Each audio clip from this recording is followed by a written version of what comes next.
On a la chance aujourd'hui d'avoir au niveau des cabinets la possibilité de s'installer une salle de cryothérapie corps entier.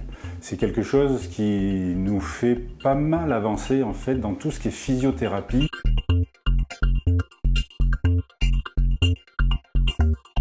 On utilise l'azote, une sorte de froid intense mais extrêmement sec.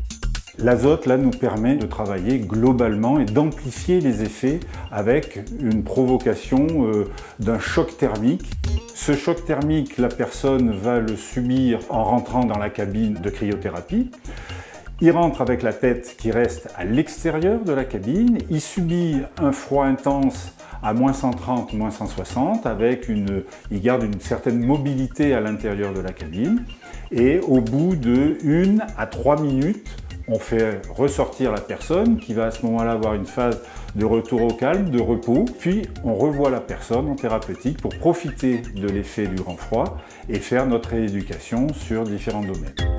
Donc il y a un niveau vasomoteur avec une vasodilatation, vasoconstriction, c'est le premier effet que l'on a avec un froid sur la peau directement, mais qui va pénétrer au plus profond avec un froid à moins 130, moins 160 degrés.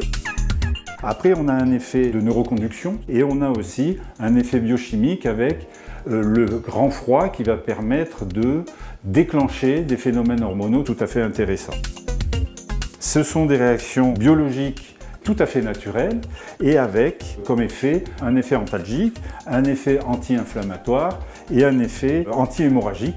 Donc c'est en fait toute une série de réactions en cascade qui vont jouer sur l'organisme et dans des pathologies différentes.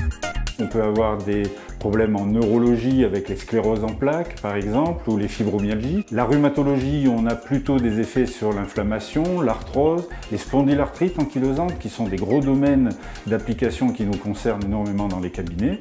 Et nous avons aussi bien évidemment toute la pathologie du sportif avec les claquages, les déchirures, les post-opératoires sur des chirurgies du genou ou des chirurgies de la colonne vertébrale par exemple où on a besoin d'avoir une prise en charge globale au niveau de l'organisme. Il y a aussi un domaine qui s'ouvre à nous de plus en plus, c'est la dermatologie, avec le psoriasis et les eczémas atopiques. Là, on a des effets encore très intéressants. Il y aura probablement des tas de protocoles qui vont se faire. Le dernier en date qui a été fait, c'est sur les graisses. Nous allons avoir un rôle qui est tributaire d'une hormone qui s'appelle l'irisine et qui va amener un effet tout à fait intéressant sur justement les variations des graisses brunes et des graisses blanches dans le monde de l'esthétique et dans le monde du bien-être chez la femme tout particulièrement.